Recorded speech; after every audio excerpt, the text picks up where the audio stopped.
Not to say that I didn't love them Mm-hmm. or enjoy moments with them. Yeah. But there was a real like resentment and regret and grief.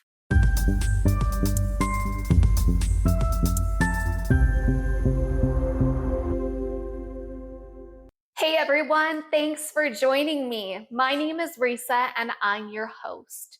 We are talking to real families about real stories here on The Real Family Eats, where we've got food for thought and thoughtful food. So let's eat.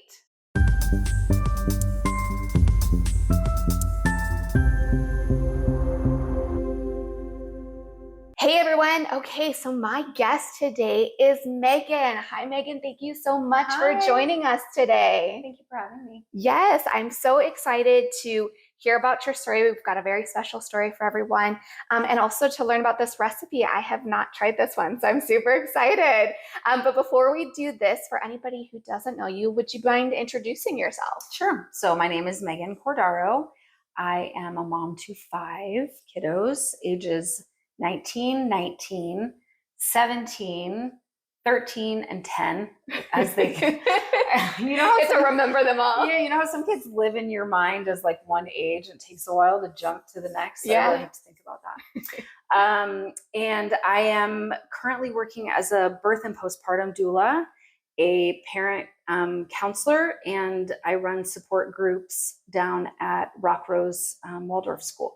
Wonderful. So for anybody who is looking for some of those support services that it sounds like you are providing our community, which is so needed and so exciting, how can anybody find you?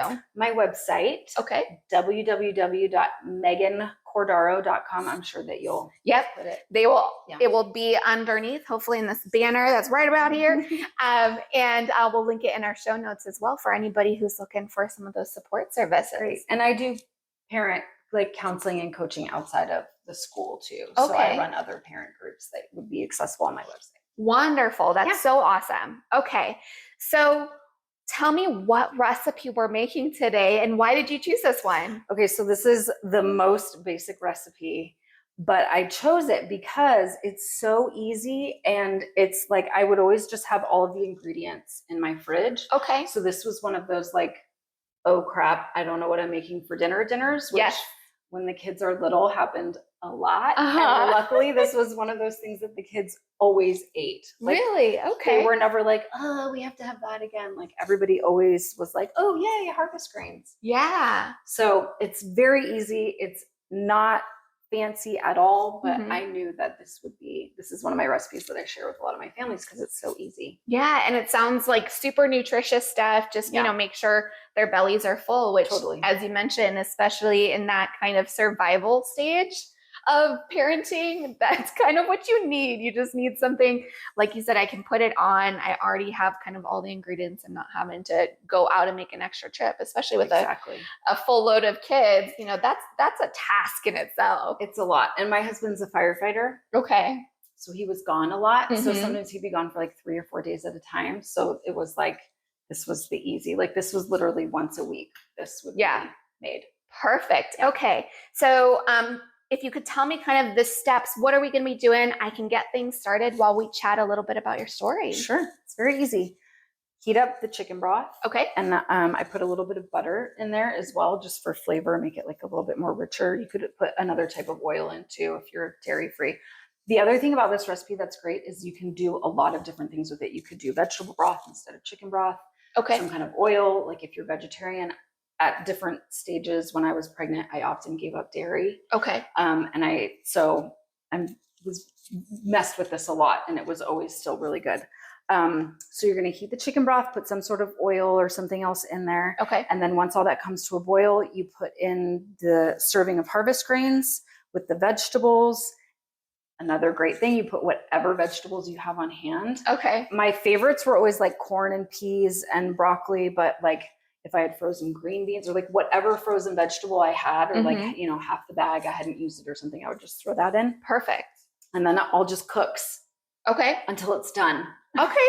I can do that. We look towards the end of when it says it's going to be done. I think it's like 10 minutes. I just kind of keep checking because the veggies do make it a little bit more liquidy. Okay. So sometimes we need to cook it a little bit longer, but we check often because the bottom does burn. Okay. Quite quickly.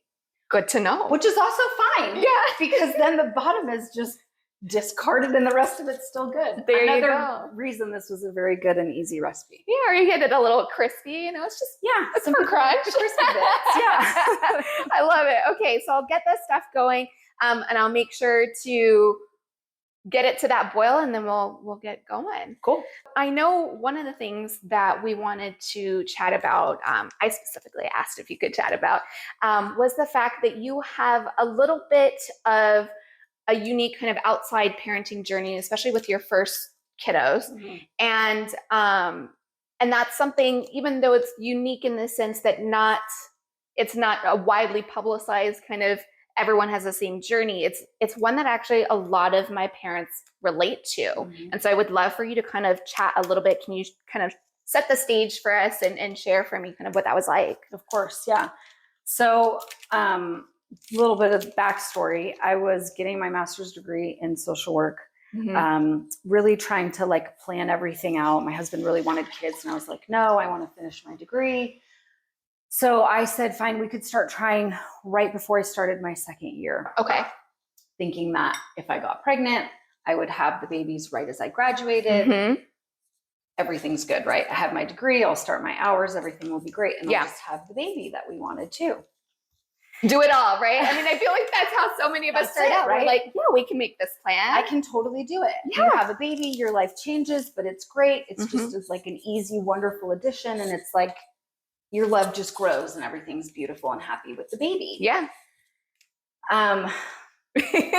So that didn't work out. I mean, everything's great, but it did not play out in the way that I had anticipated. Mm. So, and isn't that that's common theme for today? It doesn't play out. So I found out that I was pregnant. Okay. A week after we found out that my husband was getting mobilized to be deployed to Iraq. Oh my goodness. Yeah. So he was in the Army Reserves. He's a firefighter on the civilian side, but in the Army Reserves. And this was during mm-hmm. all of that. And he got a call saying that he was getting transferred to a unit in New York. And for 2 days, we were like, oh, thank God it's not Iraq. You're just going to New York. I can still come visit, like no big deal. Yeah. And then after a couple of days, we found out, no, he's getting transferred to the new unit in New York that is getting deployed to Iraq. Oh my goodness. So we found that out. I was at dinner with him at his dad's house as sort of like you're going to be leaving, come to dinner kind of a thing. Yeah. And on the way home, I was like, I am more tired than I have ever been in my entire life. And I had done finals in college. Mm-hmm. Like I had done I've been up for 36 to 48 hours before. Yeah. And I still had not felt as tired as I felt like that night. And that's such a true thing. I want to just pause for a moment because I can absolutely relate to that. I felt like I said the same thing, when I was in undergrad. It was like, those late nights studying, you're like, oh, I'm so tired. This, the most tired I've ever been. Then you go to grad school and you're like, oh no, I didn't know what I was talking about. And then like you said, you add kids and you add pregnancy and that tiredness. It is just something that's so difficult to communicate to someone like what it's like. Mm-hmm. It is absolutely. So I feel like you. To your core, to your bones, just so exhausted. So so we found out that night that I was pregnant, which was not the story that I wanted. This happy, like we're pregnant. Yay. We were happy, but it was also incredibly bittersweet because we knew that in a week he would be leaving. What was going through your mind? That I hope he comes back. Yeah. That sounds incredibly scary. Yeah, that was it. But it was also that I didn't, it was the setup for like all of my parenting basically, which is like the ability to hold two things at once. At least the two things. Yeah. Right. Can you say more about that? Yeah, 100%. I was overjoyed with happiness, but I was also terrified, but I was also sad. And I was also wanting to so be present outside of all of those feelings, because I thought this might be the last week that I have with my husband. Yeah. And I'm feeling all these things and I can't even enjoy being with him. Gosh. And so I think, yeah, it's absolutely, I mean, it sounds overwhelming. And I think you nailed it on the head, is that oftentimes when we encounter events, sometimes people kind of have that like, oh, it's just one emotion. And then, you know, when another emotion comes in, they're like, oh no, I don't have time for that one. And you're absolutely right. Like, you can just be like a whole tornado of, you know, a million different emotions, and that they all kind of are valid because they're probably trying to tell you something. Right. Exactly. Yeah, yes. Absolutely. Okay. Yeah. So you get this news a week before. Oh my goodness. So tell me more, kind of, how does it go from there? So then he leaves.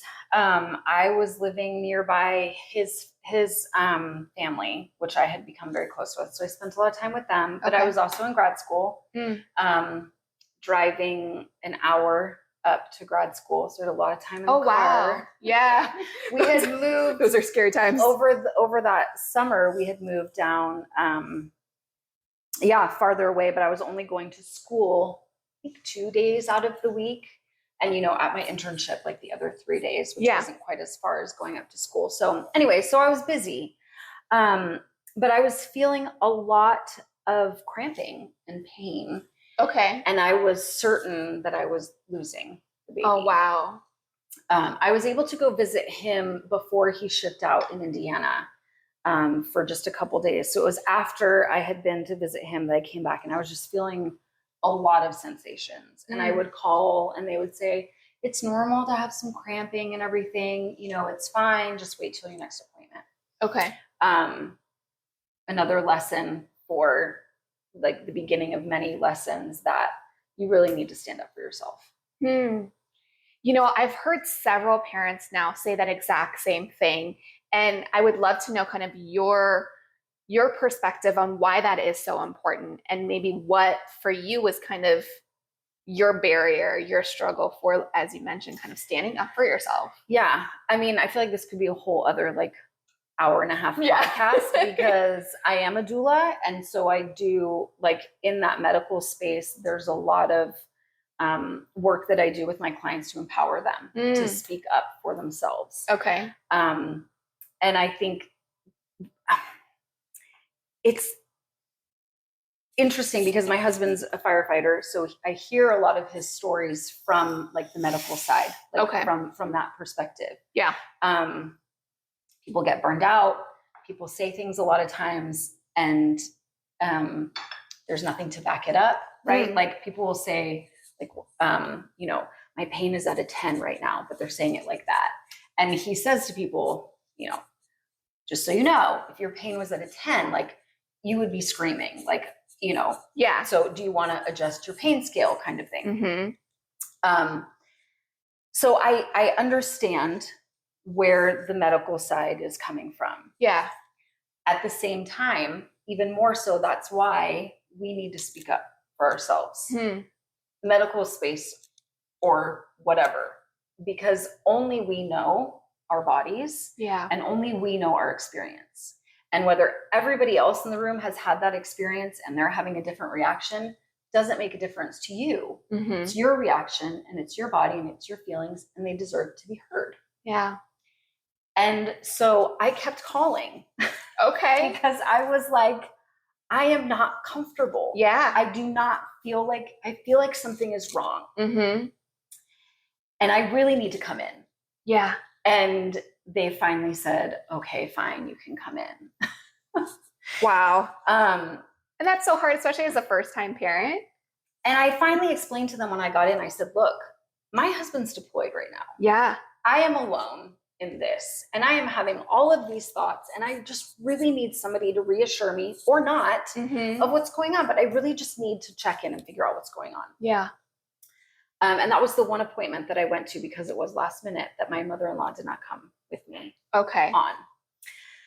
So, so she does the ultrasound. I ended up switching practices as a side note, but in hindsight, I'm like, where was she looking? Because anybody who's been pregnant knows that when you are that early, you look down here on an ultrasound. she was looking up here. I don't know if it was her first day, her first hour. Like, I don't know what was going on there. Okay. But anyway,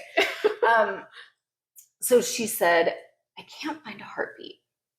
Of course, that's my worst nightmare. Yes. So I am like, okay, all right, like this is happening. She said, don't give up hope. We're going to do an intravaginal ultrasound just to make sure, just so I can see. Okay. So we go in and the picture comes up and I remember thinking, there's a lot going on in that picture. And she said, oh my. Oh, to have those words come out of the person looking inside of you. Oh my. Oh my. What? And I said, is there something wrong? Yeah. And she said, oh no, there's nothing wrong. There's just 2 of them. Oh, wow. So that's how I found out I was having twins. After the oh my. After the oh my. And the insistence that I be seen. Yes. Obviously, I would have found out eventually, right? But the earlier, the better when you find out about those things. Yeah. And that's big news. It's big news to kind of, you're pregnant. Big news, there's more than one. There's more than one of them there. Yeah. And they explained to me that it made a lot of sense. And they then validated my experience. Wow. Makes a lot of sense that you were feeling so much pain because this is your first pregnancy. And with twins, everything grows doubly. Yeah. So everything that should be expanding a little bit slowly is going faster and everything's happening faster and more. And so it makes sense that you're feeling a lot of cramping. Wow. Yeah. Okay. Yeah. Well, thank you. That's what I've been saying. Thanks for finally listening to me. Okay. Can I put this guy in now? Or wait till he's cooks a little bit more? I would wait till it's like, yeah, no, you can put it in. Okay. But I would maybe put in like half of all of that. Sounds good. I can do that. Because once it's cooked, I kind of like to break the broccoli up. Okay. Yeah. Sounds good. So I found out that it was twins. Okay. And I will never forget. I forget a lot of things now that I have 5 kids and I'm getting older. But I will never forget. It was on a Tuesday that I found out. Oh, wow. And I was not able to tell my husband that we were expecting 2 children until Friday. Wow. So, I mean, holding all of that news and just that experience, I imagine can be just so, I mean, to use the word again, overwhelming. Yeah. Yeah. It was very overwhelming. I like to say that I was naive enough to be really excited. Tell me more about that one. Well, it was just, after they came was not easy at all. Okay. And so I, had I had, a child already or something, I would have been a little bit more frightened than I was. But gotcha. Because, it was my first rodeo at that point, I didn't know. Okay. I mean, I was a little scared, but I would have been a lot more scared had I really known. Okay, so walk me through kind of, now you're at that process, you've got twins, like you said, kind of everything's moving twice as fast. And again, you're doing this without your parent partner there. So what was that experience like? I understand, it's kind of at that time, kind of all you knew. Right. But I imagine that that's such a tough journey to do. There was a lot of just like, this is just what it is. Okay. I tried really hard not to think about whether he was in danger. Just like we were emailing back and forth. That was our primary mode of communication. Okay. There was a phone with the unit, but it was only, he could only use it like once a week or so. Got it. Okay. So yeah, I mean, I was just kind of like trying to put him out of my mind. Luckily, I did have my grad school and my internship that kept me pretty busy. Okay. They were very supportive. They gave me a baby shower. Your grad program did? Okay. Yeah, I still have pictures of like us sitting in a classroom and like they had us play all these games and yeah, they were very, very supportive. And then my family was very supportive. My mom came out to visit. She was living in Virginia at the time. Came out to visit multiple times. I really felt a sense of community come around me. Wow. Which was very helpful. Yeah. And I imagine, I've heard from other families where they don't necessarily always have some of that community. Yeah. And so that is, wow, just so awesome that you were able to find some of those people and that those people were able and willing to show up for you in that way, it sounds like. Totally. Yeah. And I think that set the stage for me always finding a community. Okay. And like, no, because we moved a couple times and I've just always sought out my group. You need your group. Yeah. How have your you people? When you moved to these places, was it kind of coming naturally to you, or were there specific like tips, tricks that you had? Because I hear that all the time, like it's so hard as grown-ups to make friends. People. Yeah, and to find your people. Yeah. So I was very much into the attachment parenting world. Okay. So I found that initially through like a very random connection. But she was somebody that was really there for me after the twins were born. Wow. And I was adamant that I would try to nurse them, even though a doctor told me it was impossible. Literally, a pediatrician told me that I should not even try because there was no way that I would be able to keep up with their needs. Wow. And I just shouldn't even try. Just kind of resign yourself to the fact that you're just going to give them. I mean, I can appreciate, maybe their intent was to alleviate some of that pressure. Right. I mean, they knew my situation, right? Yeah. They knew that my husband was going to be there, but I said, this is something I really want to do. Yeah. To kind of just be like, oh, here's something I really want to do. Nah. Don't do that. Yeah. I mean, again, talking about that invalidation of what your thoughts, your feelings, your plan or the ideas that maybe you have in your head. And then, yes, if it doesn't necessarily pan out in the way you're, wanting to kind of, flexibility. That's definitely something I think we need as parents. Yeah. But at the altering same time, of expectations, right? That's a big thing. But it's also really important to trust your intuition, which I did over and over again. Yeah. Through many situations. And that I have never been steered wrong by feeling like I did what I felt in my heart was the right thing to do. Yeah. And I really fought for that. And I think that's so important to hear, especially for anybody out there who's maybe struggling with just that, like trusting your gut and kind of, because our brains are really good at telling us all the ways that it's going to maybe not work out or fail. And so it can be really easy to get stuck in that.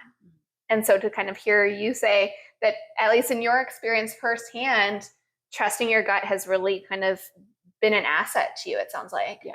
Yeah. And I feel like it is definitely important to recognize that there's the anxiety parts of us that serve us well, but also can sometimes tell us things that aren't true. Yeah.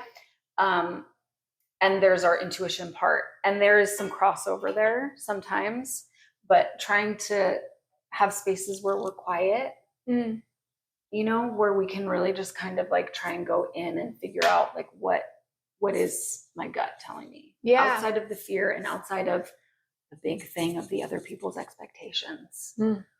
What is it that I want? What do I feel is best for me and my family in this situation? Did you find that was kind of most helpful for you in being able to navigate, like you said, and tease out which were kind of the anxiety speaking to me right now, which were the intuition, kind of the gut? Yeah. Gotcha. And I would really go back to my community a lot. Okay. Once I found that, my good friends, like I would end up talking with my good friends, like, this is what I feel. What do you think? Like really finding those people that you can trust, that you can have those conversations with, to have that back and forth and just have like that sounding board. Okay. Is really important. Yeah. But so that one friend was huge support to me. I said, no, I want to nurse. And she said, you can do it. And she got me the name of a lactation consultant that ended up talking to me so often for free. Wow. I never even met her, but I would leave her messages and she would call me back like right away. She talked to me through all the things. My friend would come over and make me dinner. She would bring her kids over and just sit with me. I would take my kids over there and I would lay in her bed and take naps. I mean, just like that kind of community that made me feel supported, even though I didn't have my partner there.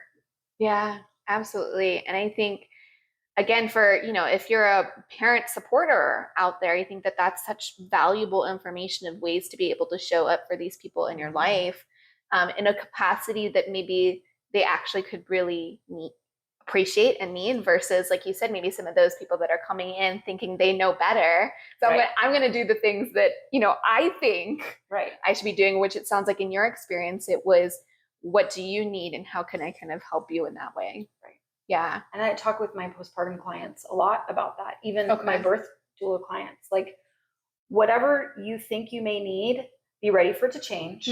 First of all. Yeah. Because once you have that baby, everything blows up. Right. It blows up. And you're like, what, who am I? What is going on? What is my life now? Yeah. And be ready to be really honest and set really good boundaries about what is going to be helpful. Even if that means you're going to piss people off. Yeah. It's fine. They get to be pissed off. You get to have what you need. Yeah. And that's such a good reminder, folks, that, they are totally entitled to feeling pissed off. That's fine. Yeah. That's their own emotions. Right. At the same time, exactly. You're not responsible. You don't need to feel that pressure of taking that on. Right. And then kind of, essentially, as I say, like, manage other people's emotions. You've got your own stuff, and now you've got new babies. You've got your hands full. You don't necessarily need to take on kind of all that external stuff. Yeah.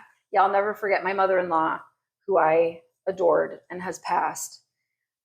We had a lot of conversations as my kids got older, and she expressed to me how I raised my kids so differently than she did, but she had so much respect for how I had done it. Wow. And we really came to that together, because, like, I'll never forget, she said at one point, the twins, it was wild. I didn't put them on a schedule. I had to nurse them on demand because I really wanted to nurse them. That meant I had to just nurse on demand. Yeah. So I had put somebody down for a nap, and then somebody else a little bit later, and somebody woke up and they started crying. And I was like, oh, I can't believe I have to go get this baby. Yeah. And she said, you can let them cry. And I said, I don't want to. Yeah. I don't want to let them cry. I know that people do. I don't want to. And she said, at some point, you're going to have to let them cry. Oh, I'm not. I'm not. Wow. And she kind of was like, okay, let's see how that goes. Yeah. But like I said, we really came to an understanding. I did things differently, and that was okay. Yeah. And it was okay that she did things differently. I respect how she did it. Yeah. But I needed to do it how I felt like I wanted to. Yeah. And what felt right to me. Was that kind of, as you moved, and maybe as you mentioned, kind of her telling you, hey, I respect kind of that you did things differently, and you were able to kind of stick to your guns in that way. Was that validating? Was that, what was going on for you in that moment? Because I imagine that that many of our parents are experiencing. I think there's so much of that new wave of parents nowadays kind of looking at it and saying, just because that's how it's always been done doesn't mean that's how I have to do it, or how I want to do it. Right. And they're stepping outside of the box, and that can be really scary. Terrifying. Yeah. And so, to then have someone who maybe is from that group that we're telling you kind of, I don't know if this is appropriate, to kind of then have them come back and say, okay, I get it. I see you. Yeah. Yeah. What was your experience when you heard that? I think it just validated for me, like me listening to what I felt was right for me. And I think that's the big kind of like aha for me a lot of times, is that, like, if you're doing what you feel like in your gut is really the right thing, then you're going to feel more confident about what's going on. Yeah. And that confidence will be portrayed to your children. And that confidence will be portrayed to the people around you. Yeah. If you're okay with your kid tantruming in the middle of Target because you don't want to do what everybody else thinks that you should do, but you feel confident that this is the right route, then people are going to just kind of be like, oh, well, she looks like she got it. you know? Yeah. Versus you standing there and being like, oh my God, like even if you're doing that internally. Right. Absolutely. There's a sense of like confidence and surety that comes with following your gut that I feel like eases everybody through the process. Yeah. So it's not, and I'm not saying that like everybody should do it how I did it, but just like when you're following what you feel is right for you, then I feel like things will flow and feel more comfortable for everybody. You're like that, like confident leader.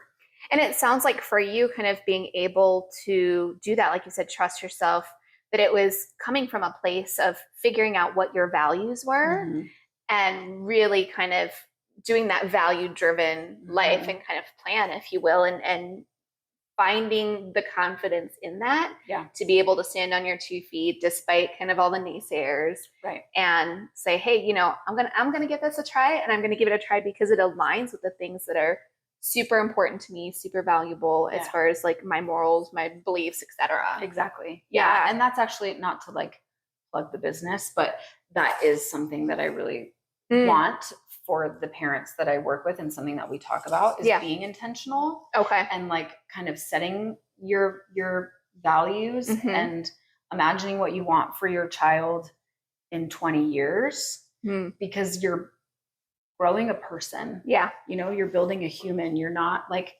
you are managing day-to-day behaviors of a wild toddler, but the way in which you do that is going to form the person that they are in 15 years. Yeah. And so having that like bigger picture in mind about like what kind of person you're trying to raise, working backward from that will help inform you how you handle those day-to-day struggles with the kids. And I think because of the community that I was in and my education, and I just read a bunch, like I just became very clear on what those were early on. And so I'm curious, kind of going back to bringing these babies into the world kind of on your own, did you have all of that already kind of formulated? Oh, no. Okay. No. I mean, so walk me through that beginning process. I mean, even just the fact of like giving birth kind of without your parent partner there. And then now, like you said, kind of here are these people that, humans that you're planning on growing. Like you said, you're looking at that future going, I want them to kind of be thriving and successful in whatever that looks like for them. Walk me through that process. What was going on for you in those moments of doing that and doing that solo in that sense? It seems to be the theme of the thing, but it was incredibly overwhelming. Yeah. Because, my values and what I wanted for them at that point, it was really difficult. Like I really wanted to nurse them. I didn't want to force them into a schedule. I felt like, they were also little, not super little, but little enough that I couldn't put them on a schedule yet. They needed to be fed as much as they would eat. Okay. It was incredibly hard and I hated it. Tell me more about that kind of idea. Like I said earlier, like, I tell new moms, like it's going to be an explosion after you have this baby. Like whatever you think you may feel, like don't count on that. And it's okay if you are really, really excited to have this baby. And once the baby comes, you're like, what F did I do? Yeah. That's okay. Doesn't mean you're a bad mom. It doesn't mean you shouldn't have done it. We're holding both things. Yeah. Right? You're excited to have a new baby and you're like, holy crap, I just blew up my life. What did I do? Yeah. And I think that's really important to say and normalize, because that happens not to everybody. Yeah. But it does happen to enough people that they think that they're bad or wrong or like, oh my God, I shouldn't have been a mom. Yeah. Because I'm feeling this way. And that's not true. Absolutely. And I think you hit it right on the head, that normalizing it, because that parent guilt can be really toxic, to kind of use a buzzword. But it's so true, because like you said, sometimes you may look at it, and there were days, I can say even just for my own self, that I was like, what did I do? You know, was this a mistake? Kind of, I'm not enjoying this. No. You know, when you see it, you're like, oh, having a baby, it's so amazing and beautiful experience. Like, yes.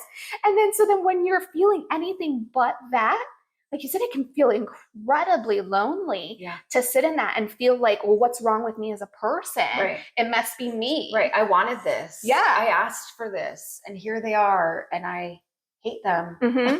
I remember at one of the baby showers, and I got so many matching outfits, and I remember like holding the outfits and just being like, oh my God, it's gonna be so amazing when they come and they're just sitting there and it's matching. And I would say probably 2 weeks after I had them, my mom was living with me. My dad had come out to also stay with me and help. Okay. And I was super sleep deprived. Yes. Just like, my husband's not here, like this just explosion, right? Like my life has just been turned upside down and I'm not happy about it. Yeah. And I was just crying to my parents, and I looked at them, and my mom said something to the effect of like, well, you couldn't have carried them for your whole life. Kind of trying to joke around, like, like they couldn't have been inside forever. They had to come out eventually. And I looked at her and I said, put them back. Yes. But not joking. If you can put them back, I will live with them in my stomach forever. Yes. I don't care. I just don't want to be where I am doing what I'm doing. I'm miserable. Yeah, absolutely. And I think that's such a real, again, called The Real Family Eats People, because we're talking about real stuff. And I totally can appreciate that. I remember, similar, my second kid, I wanted him to cook for as long, like everyone's like, oh, aren't you ready for baby to come? No, like, please stay in there as long as you can, because I'm not ready. Yeah. I'm not, no, and like you said, I swear I've not only myself, but I've heard that from other folks where there are times where you're like, please just put them back. Put them back. I don't. Yeah. No. Right. I unsubscribe from this. Right. I'm done. How do I get out of this? Exactly. And not to say that I didn't love them or enjoy moments with them. Yeah. But there was a real like resentment and regret and grief. Yeah. I find that so often lately. Like, I'm reflecting on how much grief comes with parenting. Can you say more about that? Because I think that's so important. I'm going to start crying. Hey, tears are real. This is real. Just, I grieved my life before. I wanted it. This is what I wanted, but everything changes and nothing is ever going to be the same after you have those babies. And I grieved that heavily. Yeah. I was getting my master's because I was going to be a social worker. And after the kids came, I didn't want to work. And I was privileged enough to be able to do that. But it was a constant struggle of like, wait, I picked this, right? I picked not to go to work because I feel completely worthless in this job of staying home with these two things that just take. Yeah. And I resented and grieved that I didn't have this academic and like meaningful social worker life that I had imagined myself having. Like, my husband and I joked around about it because when we first got together, he said, I'm not going to be a millionaire or anything, but like, I could make it work if you didn't work. Wow. You don't have to work if you don't want to. And I looked at it like, it actually was almost the start of an argument because I was like, don't you know me? Like, I'm applying to master's programs. I'm getting my master's. I'm working. I want to work. Yeah. Why would you say that to me? And then it just got completely flipped on its head when those babies came out. Yeah. And I was like, what the hell? This whole time I thought this was who I was going to be. So I was grieving that just like so much. Yeah. And at every stage it hits. I grieve not having babies. I grieve not nursing. Yeah. my oldest ones went to college this past year, and that was like, oh my goodness. Oh God, it was like just tear my heart out of my chest. Absolutely. Incredible grief. Yeah. And I really appreciate you being willing to be real with us that grief is absolutely a part of that. And like you said, in so many different ways, like you said, changing maybe some of your past, I think that many of us parents, we sit there as kids kind of drawing in our notebooks or, kind of dreaming, what's it going to be like? And sometimes it doesn't always pan out more often than that. Right? It doesn't always pan out in those exact ways. And that there is those feelings of grief. I've worked with folks who sometimes even have the grief of like ones that are all one gender that kind of comes out, and kind of the grief of not having a girl or not having a boy or, whatnot. Or for some, I've talked to a family a couple of episodes ago that, where it was a grief of then a diagnosis that's kind of issued. And again, it's not necessarily following what you had, or like you said, even that milestone of becoming those empty nesters. Like that's a very real thing. Because like you said, now you're sending this heart outside of you away and hoping and praying that they're prepared and that they're doing stuff. And gosh, that's so hard. And I appreciate kind of your willingness to normalize that happens. Absolutely. And it doesn't make you any less of a parent. Right. In fact, it makes you a real parent. In that sense, like, that's very real stuff. Yeah, absolutely. And so I'm so curious, like, with all these things that you've learned, was there at any moment kind of like a aha moment for you where it was able to kind of click, like you said, to be able to kind of hold that space for the grief, hold the space for the joy as well, and that having those things be possible at the same time? Still working on it? Yeah, well, I think that's, I don't think we're ever done. Yeah. I don't think it's like ever like, I figured that out. Mastered. No, because there's always a new kid. There's always a new stage. There's always a new personality, a hurdle. I mean, there's so much that has come up that I just feel like everything is like just a reminder. You're not in control. You know that, right? Yeah.